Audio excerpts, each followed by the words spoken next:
Angry guy here, and it's over for women as a mandatory paternity test law has been passed, which will end paternity fraud forever.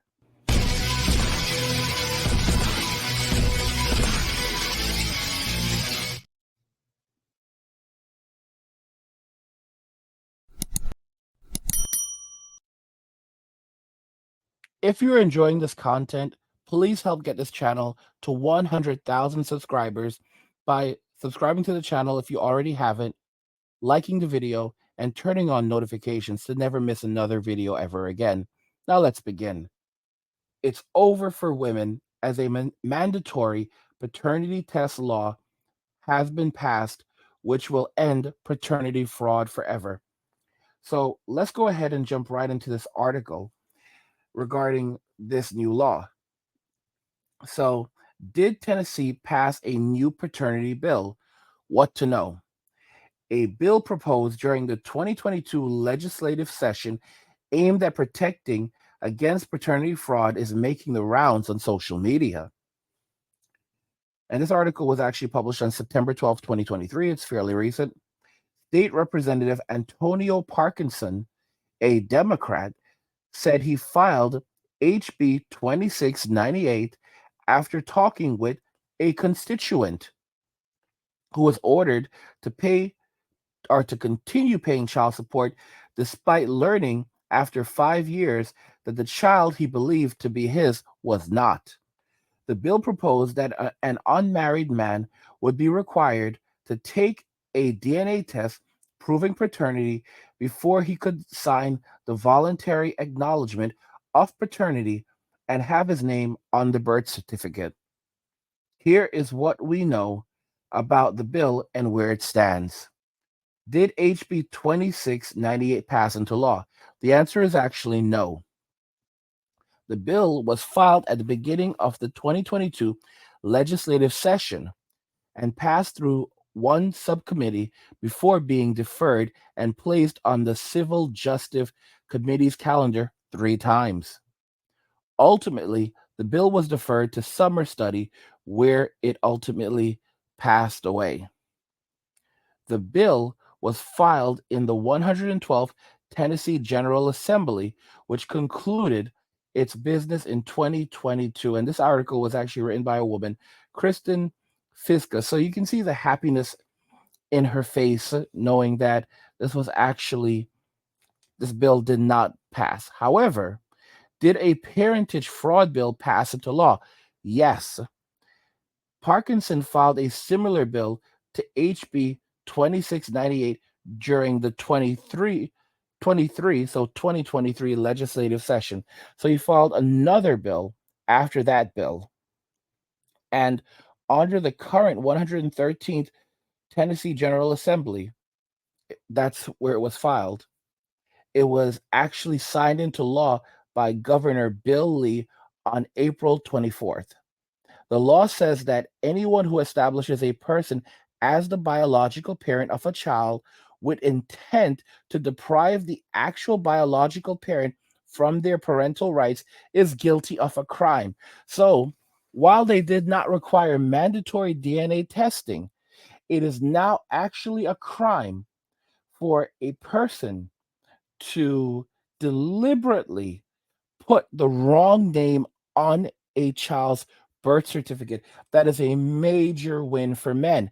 And this could definitely spread throughout the United States because now it is a crime for a woman to deliberately commit paternity fraud. So single mothers can no longer sit around and say that she had to put the name on the birth certificate because she didn't know who the actual father was.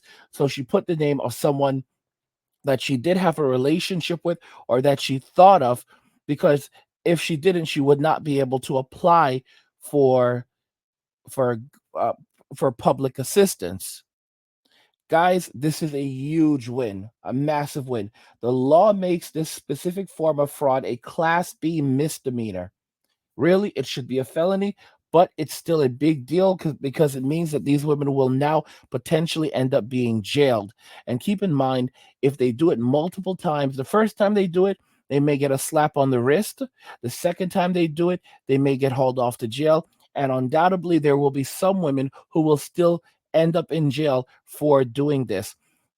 I suspect that a lot of women, regardless of this law, will still be brazen and still try to do this. However, it now actually puts up a barrier and it makes it a crime to do this, to deliberately put the wrong name on a birth certificate.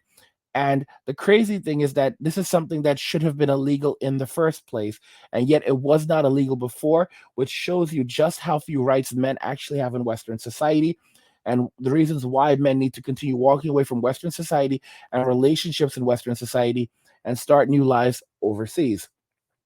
So the law does make exceptions for children conceived as a result of unwanted snuggling if the child has been or in the process of being adopted, or the victim of the offense was the defendant's spouse at the time of the offense.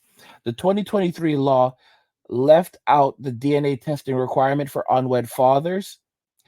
Parkinson also passed a separate bill in 2022, HB 2699, that did remove a 5-year statute of limitations to challenge an acknowledgement of paternity on the basis of fraud, duress, or mistake. So basically, it goes back to the guy who was paying child support for a child that was not actually his.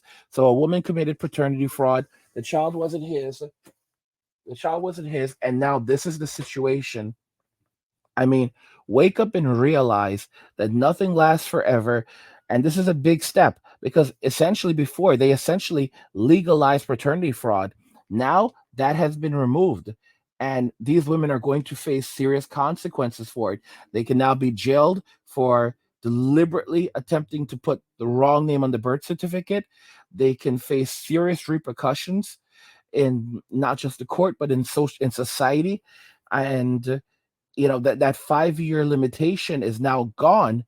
So a man can continuously challenge that, challenge paternity fraud, and he's no longer going to be on the hook to pay for the child of a Tyrone, because it's very often a Tyrone that does not belong to him.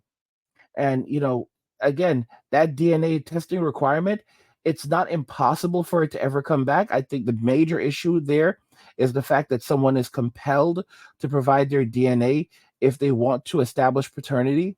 So that in and of itself, believe it or not, could actually come up against constitutional rights, like being compelling someone to provide DNA if they want to establish paternity. That is something that could, it's well-meaning. That part is definitely well-meaning, but it actually compels someone to provide DNA, and to establish that a child is there. So that is actually a bit dangerous. But again, this is a major win. We got a huge win. It was the same guy, same congressman who, politician that originally was going for the DNA requirement, and he basically created a new bill that not only removed the 5-year statute of limitation to contest paternity, but he also now made it a crime for a woman to make a false claim that a child is someone's kid without proof. So that's a big win, big win. And that's you're going to see women being hauled off, and there are going to be more states now that are going to begin saying, hey, maybe we need to do this. This is something we should be doing. It's common sense. And it's going to be hard for them to say, oh, well, we don't want to do this because it could it could create certain problems. Wait, so you're saying that it should be to left open so that men could be exposed to paternity fraud, and women should not be prosecuted for deliberately putting the wrong name of a father on the birth certificate? This is why Tyrone and Pookie and Ray Ray are so angry, because as men are walking away, accountability is coming for them. So instead of a responsible black man having to pay for a Tyrone's child, a Pookie's child, now they're going to go look for Tyrone. Now they're going to go look for Pookie, and they're going to take it out of him one way or another. They're going to get it out of him.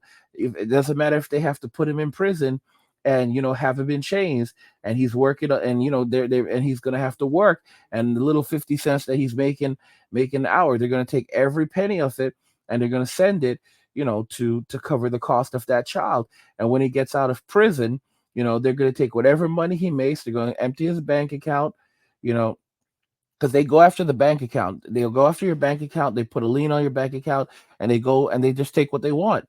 That's how it really works. Guys, if you're enjoying this content, please help get this channel to 100,000 subscribers by subscribing to the channel if you already haven't, liking the video, and turning on notifications to never miss another video ever again.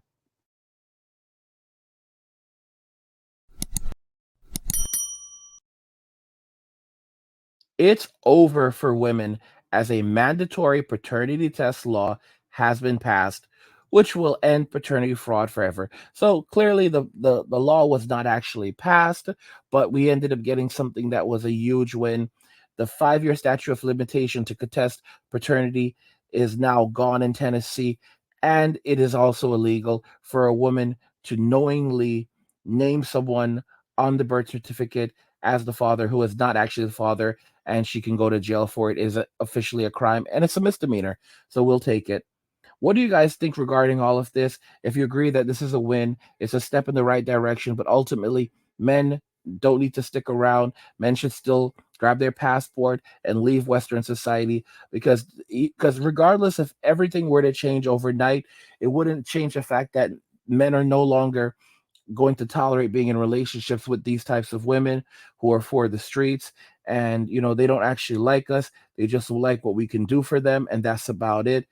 Otherwise, they absolutely resent us. So regardless, men should be rejecting and replacing them, going overseas and going to women who appreciate them and celebrate them. Let me know your thoughts on this in the comments. We'll talk about it there.